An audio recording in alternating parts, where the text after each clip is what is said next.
സെറ്റിന്റെ സ്റ്റാർട്ടിങ് ഇപ്പൊ ഞാന് ലീഡായിട്ട് വരുന്ന ആദ്യത്തെ പടം. അപ്പൊ എനിക്ക് ഗൗരികൃഷ്ണനാണെങ്കിൽ ഏതാ മാസ്റ്റർ, കർണൻ, അനുഗ്രഹീതൻ ആന്റണി, അപ്പുറത്ത് മറ്റേ മാസ്റ്ററിന്റെ വിജയുടെ സെറ്റ് ചെയ്യുന്നുണ്ടായിരുന്നു. ഞാനിങ്ങനെ ദൈവമേ നമ്മുടെ ഈ ദാരിദ്ര്യത്തിലെ തൊട്ടൊക്കെ വരികയാണല്ലോ, നമ്മൾ എന്ത് ചെയ്ത് എങ്ങനെ ഹാൻഡിൽ ചെയ്ത് ആലോചിച്ചു. അങ്ങനെ ഞങ്ങൾ ആലോചിച്ചു, ഓക്കെ നമുക്കൊരു വർക്ക്ഷോപ്പ് പിടിക്കാം, ഗൗരി ആയിട്ടൊന്ന് സെറ്റ് ചെയ്യാൻ ഒരു 2-3 days നമുക്കൊരു എന്താ പറയാ നമ്മുടെ ഇതൊക്കെ ഒന്ന് ലോവർ ചെയ്യാനായിട്ട് ഗാർഡ്സ് ഒക്കെ. അങ്ങനെ ഞങ്ങളൊരു ടോട്ടലി 5-6 days വർക്ക്ഷോപ്പ് ചെയ്യുന്നു അല്ലെ, 5 ദിവസം വർക്ക്ഷോപ്പ് ചെയ്ത് അപ്പൊ നമുക്കൊരു നമ്മൾ ചെയ്യുമ്പോ വർക്ക് ആവുന്നുണ്ടായിരുന്നു. നമ്മുടെ തമ്മിലുള്ള ആ ഒരു ഗിവ് ആൻഡ് ടേക്ക് വർക്ക് ആവും. ഇതില്ലെങ്കിൽ ഒരു റൊമാൻറ്റിക് പടം സ്റ്റാൻഡ് ചെയ്യാൻ ഭയങ്കര ഡിഫിക്കൽട്ടാണ്. പിന്നെ ഒരു ലെവൽ പ്ലേയിങ് ഫീൽഡ് ആണല്ലോ അവിടെ, എല്ലാവരും വേറെ വേറെ ബാക്ക്ഗ്രൗണ്ട്സ്, വേറെ ജീവിതങ്ങൾ കണ്ടിട്ട്, ബട്ട് അവിടെ നത്തിങ് മാറ്റേഴ്സ്. നമ്മളിവിടെ ഓപ്പൺ അപ്പ് ചെയ്യാനും സറണ്ടർ ചെയ്യാനും ആ ഒരു സേഫ് സ്പേസ് ക്രിയേറ്റ് ആയി ഞങ്ങളുടെ, അത് ഭയങ്കര ഹെൽപ്ഫുൾ ആയിരുന്നു. ഡയറക്ട് വിഷ്ണു ഉണ്ടായിരുന്നു സംഗീതത്തിൽ അഭിനയിച്ച, സംഗീതം ജിഷ്ണു, അജിത്ത് എന്ന് പറഞ്ഞ ഞങ്ങളുടെ BTS. സോ ഇറ്റ് ഓൾ ഭയങ്കര ഓർഗാനിക്കലി ഒരു ഫാമിലി ആയി മാറിക്കൊണ്ടിരിക്കുകയാണ്. എല്ലാരും പ്രൂവ് ചെയ്യാൻ വേണ്ടി ത്വരയുള്ള ആൾക്കാരാണ്. അപ്പൊ എല്ലാരും എക്സ്ട്രാ മൈലോ, അതാണ് അതിന്റെ രസം. ആരും ഉറക്കമില്ല, എല്ലാരും രാത്രി വീണ്ടും സ്ക്രിപ്റ്റ് ഡിസ്കഷനും പരിപാടിയും, എല്ലാരും എല്ലാത്തിനും ഇൻവോൾവ് ആവും. അതിന്റെ പ്രശ്നങ്ങൾ വേറെ ഉണ്ട്, പക്ഷെ അതിന്റെ രസമുണ്ട് ഭയങ്കര. നമ്മൾ മറ്റേ ചെറുപ്പത്തിൽ ഷോർട്ട് ഫിലിം എടുക്കുന്ന ഒരു മൂഡിലാണ് നമ്മൾ സിനിമ എടുക്കുന്നത്. നമുക്ക് മറ്റേ സാധനം അവിടെ ചെയ്യാനുള്ള എല്ലാ ത്വരയും അവിടെ കാണിക്കും. അപ്പൊ അതിന്റേതായ ഒരു ഫണ്ണുണ്ട്. സെറ്റ് ഭയങ്കര ഓളമാണ്, അടിയും വഴക്കും സ്നേഹവും എല്ലാം ഉണ്ട്. ഫാമിലി മൂഡില് ഭയങ്കര മഴ, ഇതേപോലത്തെ ഒരു മഴ സീസണിൽ അങ്ങനെ ഷൂട്ടാണ്. എനിക്ക് യൂഷ്വലി ഭയങ്കര ഓർഗനൈസ്ഡ് സെറ്റപ്പ് ആണ് ഐ എം യൂസ്ഡ് ടു. ഇത് കൊള്ളാലോ, ഇതിനൊരു വട്ടത്തരോ, എനിക്കത് ഇഷ്ടമായി. Okay this is better. ഞാൻ തന്നെ കുറച്ചുകൂടി ഇൻവോൾവ് ആയിട്ട് എനിക്ക് ഫീൽ ചെയ്തു. അല്ലെങ്കിൽ എന്താ കോൾ ടൈം പറയും, സീൻ പറയും, എല്ലാവരും അവരുടേതായ ജോലി ചെയ്യുന്നു. പക്ഷെ this was more creatively.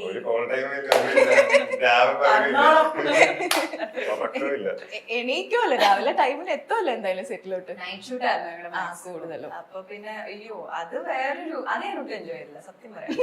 Shoot experience ആലോചിക്കുമ്പോ തന്നെ എനിക്ക് night, I am not night person personally ആയിരിക്കണം. പക്ഷെ ആ സമയത്ത് നമ്മളെ കൊണ്ട് ക്രിയേറ്റീവ്ലി, സോ അതാണ് ആസ് എൻ ആക്ടർ അത് അഡാപ്റ്റ് ചെയ്യാൻ പറ്റണം. ആ ഒരു സ്കില്ല് നമുക്ക് വേണം എന്ന് നല്ലോണം പഠിപ്പിച്ച പടമാണ് ലിറ്റിൽ മിസ്. എനിക്കാണെങ്കിൽ മൈഗ്രേറ്റ് അസുഖം, വെയിലടിച്ചാൽ തലേനെടുക്കും. അപ്പൊ ഞാൻ സ്ക്രിപ്റ്റ് എഴുതുമ്പോ മൊത്തം നൈറ്റ് എഴുതും. വെയില് കാണുന്ന രാവിലെ കിടന്ന് ഉറങ്ങാൻ, രാത്രി ഷൂട്ട് ചെയ്യും. അങ്ങനെയാണ് പടം എഴുതുന്നത്. ഇതിപ്പോ നടക്കുന്ന മീൻസ് സ്ക്രിപ്റ്റ് ചെയ്യുന്നത് വർക്ക് ചെയ്യുന്ന സമയത്ത് തന്നെയായിരുന്നോ? അല്ല, സ്ക്രിപ്റ്റ് എഴുതുന്ന ഞാൻ ജോലി രാജിവെച്ച് ഇറങ്ങുമ്പോ നമ്മുടെ ചിന്ത എന്ന് വെച്ചാൽ അപ്പൊ ഇപ്പൊ ചെല്ലുന്നു, നമ്മള് സ്റ്റാർ ആവുന്നു. അപ്പൊ നമ്മളിവിടെ റിയാലിറ്റി ചെല്ലുമ്പോ ഇവിടെ മനസ്സിലാവും. അപ്പൊ ഞാൻ മറ്റേ ആദ്യം നമ്മളിവിടെ വന്നുള്ള ഓൺലൈനിൽ വേറെ ഓഡിഷൻ, ഓക്കെ ഏതോ ഒരു ഓഡിഷൻ നടക്കുന്നു ഇവിടെ വെച്ച്. ഞാൻ ട്രിവാൻഡ്രത്താണ്. രാവിലെ കഴിഞ്ഞിട്ട് മറ്റേ ട്രെയിനൊക്കെ കയറി ഇവിടെ വന്ന് ഓഡിഷൻ ചെല്ലുമ്പോഴേക്കും 1200-2000 പേര് റാൻഡം ഓഡിഷനാണ്. മറ്റേ 10 മണിന്ന് ഞാൻ ചെല്ലുന്നത്, 10 മണിക്ക് ചെല്ലുമ്പോഴേക്കും 2000 പേരൊക്കെ രജിസ്റ്റർ ചെയ്തിട്ട് ഞാൻ മറ്റേ 1800 സ്ലിപ്പ് എടുത്തിട്ട് കൈ തന്നു. അപ്പൊ ഞാൻ മനസ്സിലായി ഇത് സീനാണല്ലോ ഇവിടെ, ഞാൻ മനസ്സിലായി. അപ്പൊ ഇതല്ല ട്രാക്ക്. അപ്പൊ ഇതിങ്ങനെ റെക്കറിംഗ് പ്രോസസ് ആണ്. എല്ലാ ആഴ്ചയും ഇങ്ങനത്തെ പരിപാടി നടക്കുന്നുണ്ട്. ആരെങ്കിലും തട്ടിപ്പ് ഓഡിഷനൊക്കെ നടക്കുന്നു. ഇതാണ് സീൻ. ഇൻഡസ്ട്രി വൻ കെയോട്ടിക് ആണ്. അപ്പൊ നമ്മള് ഞാനിപ്പോ മിന്നലില് പോയി ED ആയിട്ട് വർക്ക് ചെയ്തു. അപ്പൊ ഒരു 6-7 months അവരുടെ റൈറ്റിംഗിൽ എനിക്ക് ആ റൈറ്റിംഗ് പ്രോസസ് എനിക്ക് കാണാൻ പറ്റും. അപ്പൊ അത് കാണാൻ പറ്റുമ്പോ നമുക്ക് ചെയ്യാൻ പറ്റുന്ന ഒരു പ്രോസസ് ആണ്. ആ സമയത്ത് ഫിഗർ ഔട്ട് ചെയ്യണം. പാരലി ഞാനപ്പോ ഇപ്പുറത്ത് എന്റെ തലയിൽ സ്ട്രൈക്ക് ചെയ്തൊരു കഥ ചുമ്മാ പെൻ ഡൗൺ ചെയ്ത് എഴുതാമെന്ന് വിചാരിച്ച് എഴുതി. അപ്പൊ അത് എഴുതി തുടങ്ങിയപ്പോ ഓക്കെ കൊള്ളാം, രസമുണ്ട്. അപ്പൊ ഞാനിത് എൻജോയ് ചെയ്യാൻ തുടങ്ങി. ഞാൻ എൻജോയ് ചെയ്യാൻ തുടങ്ങുമ്പോ അൺലെസ് ആൻഡ് അണ്ടിൽ നമ്മൾ എൻജോയ് ചെയ്തില്ലെങ്കിൽ ആ സാധനം വർക്ക് ആവത്തില്ല.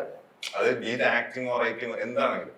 അപ്പൊ ഓരോ വരി എഴുതുമ്പോഴും ഞാൻ തന്നെ ചിരിക്കുകയും കരയും, നമുക്ക് ഇമോഷനിലൂടെ പോകാൻ പറ്റണം. അപ്പൊ ഈ സമയം ഇത് വർക്ക് ആവുന്നുള്ളത് എനിക്ക് തോന്നി. ഞാനിപ്പോ റീഡ് ചെയ്യാൻ എന്റെ ഫ്രണ്ട്സുകൾ കൊടുക്കുമ്പോ ഇതെല്ലാം വർക്ക് ആവും. ഹൃദയത്തിലോട്ട് എങ്ങനെയായിരുന്നു വരുന്നത്? ഹൃദയത്തിൽ ഓഡിഷൻ ആയിരുന്നു. അപ്പൊ അത് ഇതേപോലെ ആ ഓഡിഷൻ ടൈമില് വിനീതേട്ടന്റെ എനിക്ക് ഹൃദയത്തിൽ എല്ലാവർക്കും ഓർമ്മ ഉണ്ടോന്ന് അറിയില്ല, ഹോഴ്സ് റൈഡിങ് ഇത് പശു ചാണകം ഇടുമ്പോഴുള്ള ഭാവമാണ്.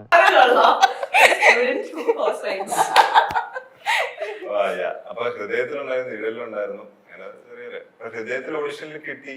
അങ്ങനെ ഹൃദയത്തിൽ വെച്ചിട്ടാണ് ഇവന്മാരെയൊക്കെ പരിചയപ്പെടുന്നത്, നമ്മുടെ സംഗീതനെയും ജിഷ്ണുവിനെയൊക്കെ. അപ്പൊ അന്ന് ഞാൻ ഇവന്മാരെയൊക്കെ നോട്ട് ചെയ്ത് വെച്ച് എടുത്തു. അവിടെ നിന്ന് രണ്ടുമൂന്നെണ്ണം പറക്കിയെടുത്ത് അതെടുത്ത് അതിനും എക്സ്പേർട്ട് ആട്ടോ ശേഷം. ആരെയാണ് പിക്ക് ചെയ്യേണ്ടതെന്ന് എല്ലാ കറക്റ്റ് ഫ്രണ്ട്സ് ഗ്രൂപ്പിൽ നിന്നും ഇത് സിങ്ക അത് അല്ല, അതിപ്പോ നമ്മൾ ഇന്റർവ്യൂവിന്റെ കേസ് സംസാരിക്കുകയാണെന്നുണ്ടെങ്കിൽ ശേഷം പറയും അതൊക്കെ വർക്കാവും, അതൊക്കെ നമ്മൾ ചെയ്യുന്ന വെറുതെ അല്ലേ. നമ്മൾ തന്നെ ഈ ഇന്റർവ്യൂലോട്ട് വരുന്ന തന്നെ വേറെ പ്രൊമോഷന്റെ കേസ് സംസാരിച്ചാണ് അവസാനം ഇവിടെ വരെ എത്തിയത്. ഇപ്പൊ ഇതില് മ്യൂസിക് ചെയ്തിരിക്കുന്ന ഗോവിന്ദ് വസന്തയാണ്. ഇപ്പൊ 96 എങ്ങനെയായിരുന്നു പുള്ളിക്കാരനിലോട്ട് എത്തിയത്? പുള്ളിക്കാരി വഴിയാണോ? ഫസ്റ്റ് ടച്ച് അത് ഇപ്പൊ ഞങ്ങളുടെ അടുത്ത് മീറ്റിംഗ് കഴിഞ്ഞപ്പോ പ്രൊഡ്യൂസർ ഓൺ ബോർഡ് വിചാരിച്ചു നിങ്ങൾക്ക് ആരാ, കാരണം മ്യൂസിക് ഇത്ര ഇമ്പോർട്ടന്റ് ആണ്. അപ്പൊ ആരാന്നിപ്പോ നമ്മളിങ്ങനെ ടോപ്പില് നമ്മളാലോചിച്ചു ഗോവിന്ദേട്ടനെ പിടിച്ചാലോ എന്ന് ചുമ്മാ ഇങ്ങനെ ചോദിച്ചു. ഇപ്പൊ ഗൗരി 96 ഉണ്ട്, അങ്ങനെ ഗൗരിയാണ് ഗോവിന്ദേട്ടനായിട്ട് മീറ്റിംഗ് എടുത്തത്. അങ്ങനെ ഞങ്ങള് പുള്ളിക്കാരൻ അന്ന് കൊറോണ സമയത്തൊക്കെ എല്ലാരും മറ്റേ സൂം കോളിൽ മറ്റേ ഇങ്ങനെ തലയൊക്കെ ഇങ്ങനെ ഇരുന്നു ആവശ്യം കൊടുക്കുന്നുണ്ട്. എല്ലാത്തിനും ഒരു പുതുമ. അത് ഞാനും ചെയ്തിട്ടില്ല. ഗോവിന്ദേട്ടനെ എനിക്ക് അസോസിയേറ്റ് ചെയ്തിട്ടുണ്ടെങ്കിൽ പോലും ആ ഒരു സ്പേസ് അല്ലെങ്കിൽ അത്ര ഒരു പ്രോജക്റ്റിൽ കോൺഫിഡൻസ് എനിക്ക് മുമ്പ് കിട്ടിയിട്ടില്ലായിരുന്നു. ബട്ട് ദിസ് വൺ എനിക്ക് കോൺഫിഡന്റ് ആയിട്ട്. ഇതിപ്പോ ശരിക്കും പറഞ്ഞു കഴിഞ്ഞാൽ എല്ലാ പോർഷൻസും ടെക്നിക്കൽ വൈസ് ആണെന്നുണ്ടെങ്കിൽ എല്ലാത്തിനും നിങ്ങൾ ഇൻവോൾവ് ആയിട്ട് നിങ്ങൾ ഒരു പടം എടുത്ത ഒരു ഫീൽ ഉണ്ട്. മറ്റു പടങ്ങളിൽ നമുക്ക് ആ ഒരു സ്പേസ് കിട്ടില്ലല്ലോ. ഇതിലും ഇപ്പൊ ഞാനും ഭയങ്കര in the sense from the beginning till the end എന്റെ ഒരു ഒപ്പീനിയൻ എല്ലാവരും വാല്യൂ ചെയ്ത് ചോദിക്കുന്നുണ്ട്. അപ്പൊ അത് തന്നെ ഒരു ഭയങ്കര എംപവറിംഗ് ഫീലിംഗ് ആണ്. ബീങ് എ ഫീമെയിൽ ആക്ടർ അല്ലെങ്കിൽ just an upcoming yet to make a name for myself എന്നുള്ള ഒരു രീതി നോക്കുമ്പോ അങ്ങനെ ആരും നമ്മളോട് എന്താണ് അഭിപ്രായം എന്നൊരിക്കലും ചോദിച്ചിട്ടില്ല.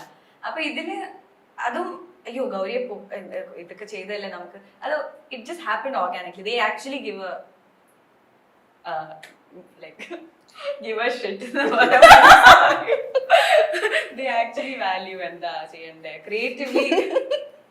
ഇതിനകത്ത് ശരിക്കും പറഞ്ഞാൽ പല സ്കൂൾ ഓഫ് ഫിലിം മേക്കിംഗ് ഉണ്ട്. എനിക്ക് ചിലവരുടെ വിചാരം ചില ആൾക്കാർക്ക് ഡയറക്ടറാണ് പിന്നക്കിൾ, വേറെ ആർക്കും ഒപ്പീനിയൻ പോലും ഇടാൻ സ്പേസ് ഉണ്ടാവില്ല. ചിലവരുടെ നമ്മള് ഫിലിം സെറ്റിൽ പോയി കഴിഞ്ഞാൽ അവിടെ നമുക്ക് ഒരു സ്പേസും കാണത്തില്ല. ചിലവരുടെ സ്കൂളിൽ എങ്ങനെയാണ്, ഇത് റൈറ്റും റോങ്ങും ഇല്ല. അപ്പൊ അയാളുടെ തലയിൽ കിടക്കുന്ന സിനിമ അയാൾക്ക് ഉണ്ടാക്കിയെടുക്കണമെങ്കിൽ ബാക്കിയെല്ലാം അയാളുടെ ഡമ്മീസ് മാത്രമാണ്. അല്ലെങ്കിൽ ഓക്കെ ദാറ്റ്സ് ദെയർ സ്കൂൾ. നമ്മുടെ സ്കൂളിംഗ് ഇവിടെ നടക്കുന്നതെന്ന് പറഞ്ഞാൽ എല്ലാവർക്കും അവരുടെ ഡിസ്കസിംഗ് സ്പേസ് അറ്റ്ലീസ്റ്റ് ഉണ്ട്.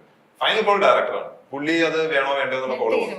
അതുവരെ നമ്മള് ഫൈറ്റ് ചെയ്തോണ്ടിരിക്കും. പക്ഷേ ഇത് നമുക്ക് ഇതൊന്ന് പിടിച്ചാലോ കുഴയും, കൺഫ്യൂഷൻ കൂടും. പക്ഷെ ഓൺ സെറ്റിൽ എനിക്ക് വന്നാൽ അത് മാക്സിമം കട്ട് ചെയ്തിട്ട് അതിന് മുമ്പ് ചർച്ചകൾ മാക്സിമം കൂട്ടാൻ നമ്മൾ നോക്കും. വിഷ്ണുവിന്റെ കാര്യം ഇൻട്രസ്റ്റിംഗ് ആണ്. ഇപ്പൊ ശേഷയുടെ കഥ പറഞ്ഞ പോലെ തന്നെ കോർപ്പറേറ്റ് എല്ലാം വിട്ട് വിഷ്ണു ദുബായിൽ വർക്ക് ചെയ്ത് he has his own background. ചെന്ന ഹെഗ്ഡെയോട് വർക്ക് ചെയ്തിട്ടുണ്ട്. So as a first time director in Little Miss Rawther വിഷ്ണുവിന്റെ ഒരു അപ്രോച്ചസും ഭയങ്കര ഇൻട്രസ്റ്റിംഗ് ആയിട്ട് തോന്നി. ഒരു റൈറ്റർ ഉണ്ടെങ്കിൽ പോലും ഒരു ഡയറക്ടേഴ്സ് ടച്ച് വരുന്നത് മേ ബി ഇറ്റ്സ് വിത്ത്. ഞാൻ ശേഷയോട് അത് കഴിഞ്ഞ് പറഞ്ഞിട്ടുണ്ട് I see a director in Shesha 2. അതൊരു വേറെ തരം ഡയറക്ഷൻ ആയിരിക്കും. പക്ഷെ ഒരു നല്ലൊരു കൊളാബറേഷൻ ആയിരുന്നു. ടോട്ടലി ലൂക്കാണ് ഞങ്ങളുടെ ക്യാമറ ചെയ്ത്. വിഷ്ണുവിന്റെ ഒരു കാര്യം ഞാൻ പറഞ്ഞു. വിഷ്ണു ഇപ്പൊ എനിക്കൊന്ന് സെറ്റില് ഗൗരി ഇപ്പൊ മലയാളം എനിക്ക് അനുഗ്രഹിക്കാൻ ഗൗരിയല്ല ഡബ് ചെയ്തല്ലേ? അല്ല. അപ്പൊ മലയാളം ഡബ് ചെയ്തിട്ടില്ല. ഗൗരിയുടെ വോയിസ് ആരും കേട്ടിട്ടില്ല മലയാളത്തിൽ. അപ്പൊ നമ്മള് ഫോണിലൊക്കെ സംസാരിക്കും ഗൗരി ഭയങ്കര ഗൗരിയുടെ ഈ സ്വീറ്റ് വോയിസ് ആണ്. ഇത് വീഡിയോ യൂസ് ചെയ്തിട്ടില്ല. അപ്പൊ നമ്മൾ വിചാരിച്ചു ഓക്കെ ഗൗരി പഠിച്ച് ക്രൈസ്റ്റില് അവിടെയാണ് വളർന്ന ചെന്നൈ. അപ്പൊ നമ്മൾ ആലോചിച്ചു ഓക്കെ നമുക്ക് ഗൗരിയെ കൊണ്ട് നമ്മള് ഡയലോഗ്സ് എല്ലാം എഴുതി വെച്ചേക്കാണ്. അത് പല ഇറ്ററേഷൻ പോയിട്ട് നമ്മൾ അങ്ങനെ കാച്ചി കുറുക്കിയ ഡയലോഗുകളാണ്. അത് ചിലപ്പോ ബൈഹാർട്ട് പറഞ്ഞാൽ ചിലപ്പോ വർക്ക് ആവില്ല. അപ്പൊ നമുക്കിത് ഗൗരിയെ കൊണ്ട് ഇതേ ഡയലോഗ്സ് ഗൗരി അറിയാതെ പറയിപ്പിക്കണം. അപ്പൊ ഞങ്ങൾ അങ്ങനെ ഒരു ഞാൻ അറിഞ്ഞില്ല. അങ്ങനെ അപ്പൊ വിഷ്ണുവാണ് സ്ക്രിപ്റ്റ് കൊടുത്തിട്ടില്ല ഗൗരിക്ക്. കൊടുക്കാണ്ട് നമ്മൾ റീഡിംഗ് സെഷൻസ് വെച്ചിട്ട് പയ്യെ ഫീഡ് ചെയ്ത് കൊടുക്കും ഈ സാധനം. സ്ക്രിപ്റ്റ് കൈ തരുന്നില്ല. ഞാൻ എത്ര ചോദിച്ചിട്ടും അതൊരു പ്രശ്നം കേട്ടോ. തരാണ്ടാവും തരാത്ത ഞാനിങ്ങനെ ചോദിക്കുക എന്നിട്ട് ഇപ്പഴാണ് എനിക്ക് മനസ്സിലായതായിരുന്നു ടാക്ടിക്. അപ്പൊ അവര് സബ് കോൺഷ്യസ്ലി അത് നാച്ചുറൽ ആയിട്ട് ആ മൊമെന്റിൽ നിന്ന് പറയാൻ വേണ്ടി ഇത് നമ്മുടെ റീഡിംഗിൽ മാക്സിമം കൊടുക്കും. എന്നിട്ട് അവിടെ ഇംപ്രൂവൈസിങ് മൂഡിൽ നമ്മൾ നിത്യം ചെയ്യും. അപ്പൊ അതില് ഭയങ്കര നാച്ചുറൽ ആയിട്ട് വരും. എന്റെ അത്ര മാത്രമൊന്നുമില്ല, മുൻകൂട്ടിയെ പറഞ്ഞു കേട്ടോ. എന്തെങ്കിലും ഉണ്ടെങ്കിൽ കുറ്റം കണ്ടുപിടിക്കരുതല്ലോ, അതുകൊണ്ട് മുൻകൂട്ടിന്റെ വന്നിട്ടില്ല. ഇതില് പലതും അങ്ങനെയാ. Like I had to own the scene. അല്ലെങ്കിൽ ഞാൻ പറയുന്നത് ഞാനായിട്ട് പറയുന്നതിനേക്കാളും നേരെയായിട്ട് ഗൗരി മാറണം എന്നുള്ളൊരു ക്രിയേറ്റീവ് പ്രോസസ് നടന്നു. അത് ഐ തിങ്ക് വിഷ്ണു ഭയങ്കര ഐ ഡോണ്ട് തിങ്ക് ശശിക്ക് കുഴപ്പമില്ലായിരുന്നു വേണമെങ്കിൽ സ്ക്രിപ്റ്റ് കൊടുക്കാം ഐ മോണോ ഡോണ്ട് തിങ്ക് ശേഷമല്ലെന്നോ അല്ല, I don't എനിക്കത് think he had a problem ഭയങ്കര there. വിഷ്ണുവിന് അത് സ്ക്രിപ്റ്റ് കൊടുക്കാതെ പിടിക്കാനുള്ള ഒരു കോൾ അവന്റെ പിന്നെ വർക്ക്ഔട്ടായി. അവിടെ നിന്ന് ഏഡീസിന് ജസ്റ്റ് ഒരു പീക്ക് പറഞ്ഞുതരൂ. അപ്പൊ പലതും ആ സമയത്ത് ഞാൻ സ്ട്രഗിൾ ചെയ്തത് മോണലോഗിനെങ്കിലും ഒന്ന് തന്നൂടെ ഒരു പാറ്റേൺ മാത്രം മനസ്സിലാക്കാൻ. അങ്ങനത്തെ വിഷ്ണു ഞാനുമായിട്ട് ഞങ്ങൾ അന്ന് ചോദിച്ചു എന്താ എനിക്ക് സ്ക്രിപ്റ്റ് ഈ സീനിന് മാത്രം പെണ്ണു. പക്ഷെ ഡബിങ് വന്നപ്പോഴാണ് എനിക്ക് മനസ്സിലായ എനിക്ക് പൈലറ്റ് കേൾക്കേണ്ടി വന്നില്ല. ബിക്കോസ് അറിയാം. എനിക്കറിയാം ഞാൻ എങ്ങനെ അന്ന് പറഞ്ഞത്. അപ്പോഴാണ് ഇങ്ങനെ വിഷ്ണുവിനെ നോക്കി വിഷ്ണുവിന് മനസ്സിലായോ ഞാൻ എന്തിനാ പറഞ്ഞത്. So that's A first time for me. അപ്പൊ വിഷ്ണുവിന്റെ ഒരു ചോയ്സസ് ആണല്ലോ ഡയറക്ടറിന്റെ ഏറ്റവും ഡിസിഷൻ മേക്കിംഗ് എന്ന് പറയുന്നതാണ് ഡയറക്ടറിന്റെ ഏറ്റവും വലിയൊരു കാര്യം. ചിലപ്പോ പാളും ചിലപ്പോ കറക്റ്റ് ആവും. ഇതിൽ പാളിയിട്ടില്ല. പിന്നെ അതുപോലെ ലൂക്ക് ജോസ് ആക്ച്വലി സെഡ് ഭയങ്കര യങ് DOP ആണ്. അവന്റെ ഫസ്റ്റ് ഫിലിമാണ്. അല്ല ഫസ്റ്റ് അല്ല, അവന്റെ സെക്കൻഡ് ഫിലിമാണ്. അപ്പൊ അവന്റെ ഫസ്റ്റ് കൊമേഴ്ഷ്യൽ മൂവിയാണ്. അപ്പൊ അവനത് ചെയ്യുമ്പോ അവനൊരു പയ്യനാണ്. Luke is a pretty interesting character. അപ്പൊ ലൂക്കിന്റേതായ ഫ്രെയിമും ലൈറ്റിങ്ങും ഭയങ്കര അഡമന്റ് ആണ്. ഒരു ഇതിന്റെ എനിക്ക് ട്രെയിലറും ടീസേഴ്സും വിഷ്വൽസും കണ്ടു നോക്കി അറിയാം. ഭയങ്കര ഡിഫറെന്റ് ഇതാണ്. വേറെ പുറത്തെ ഏതോ പടം, ഒരു തമിഴോ വേറൊരു പടം കാണുന്ന ഒരു ഫീലിൽ ഇരിക്കും ഇതിന്റെ വിഷ്വൽ പാറ്റേൺ പിടിച്ചേക്കുന്നത്. അപ്പൊ അത് ലൂക്കിന്റെ ഒരു വട്ട് വന്നിട്ടുണ്ട്. അങ്ങനെ എനിക്ക് ഇതിന്റെ ടെക്നീഷ്യൻ ഇതിന്റെ DA ചെയ്ത ആദ്യത്തെ ആളാണ്. അയാളുടെ ഫസ്റ്റ് ഫിലിമാണ്. അങ്ങനെ ഇതിനകത്ത് എല്ലാവർക്കും വലിയ ട്രെയിലർ കട്ട് ചെയ്തത് ഒരു ഫയർമാൻ ആണ്. നമ്മുടെ ട്രെയിലർ കട്ട് ചെയ്ത ഇവിടുത്തെ ഫയർമാൻ ആണ്. ബ്രോ പുള്ളി ഇവിടുത്തെ ബ്രഹ്മപുരത്തെ മറ്റേ തീയൊക്കെ അണച്ചു വെച്ചാനാണ്. അപ്പൊ അയാളാണ് ട്രെയിലർ കട്ട് ചെയ്തത്. എല്ലാം വട്ടന്മാരെ. അങ്ങനെ മൊത്തത്തില് ഇത് പരീക്ഷണമാണ്. സംഗീത് ഫയർമാൻ എന്നല്ല, സംഗീതം ഫയറാണ്. പക്ഷെ സംഗീത ഫയറാണ്. സംഗീത് ഇതില് എന്താ പറയാ എപ്പോഴും സെറ്റിൽ ഒരാള് വേണം. ഇതിന്റെ എല്ലാം ഒരു മിഡിൽ ഒരു വിങ്മാൻ പോലെ എല്ലാ ഡിപ്പാർട്ട്മെന്റിന്റെ ഒരു വിങ്മാൻ. സംഗീത് ഇതൊരു ആക്ടറാണ്, ഇതിനകത്ത് എഡിറ്ററാണ്. അപ്പൊ സംഗീതം അഭിനയിച്ചിട്ട് വന്നിട്ട് എഡിറ്റ് ചെയ്യും. ഇതില് ഷൈൻ എന്ന് പറഞ്ഞൊരു ക്യാരക്ടർ മുടിയൊക്കെ കളർ, മുടി മറ്റേ മേക്കപ്പ് ആയിട്ട് കളർ മാട്ട കളർ അവിടെ നിന്ന് എഡിറ്റ് ചെയ്യുന്നുണ്ടാവും. It's so funny. എല്ലാവരും അച്ഛൻ അഭിനയിച്ചിട്ട് ഇവിടെ വന്ന് സ്പോട്ട് ചിലപ്പോ ചെയ്യും. മാറ്റി നമുക്ക് ഭയങ്കര ഫണ്ണിയാണ്.